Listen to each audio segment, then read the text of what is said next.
Guys, ipapakita ko lang kung gaano kasimple ang kaligayahan ng mga batang Pinoy noon. Dahil sa mismong simpleng tansan na to, no? Itong tansan na to, na ilalagyan ng sinulit, guys. Pipitpitin yung tansan, gagawing flat, lalagyan dalawang butas, tapos gagawing ganito, no? Yan. Sa ganito lang, guys, sobrang happy na ng mga batang Pinoy, no?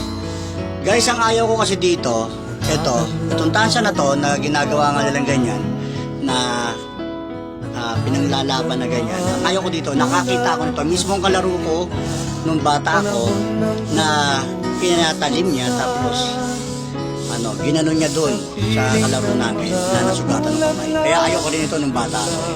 Pero para maalala ng mga kabatang Pinoy natin, ipapakita ko bilang balik tanaw item, no?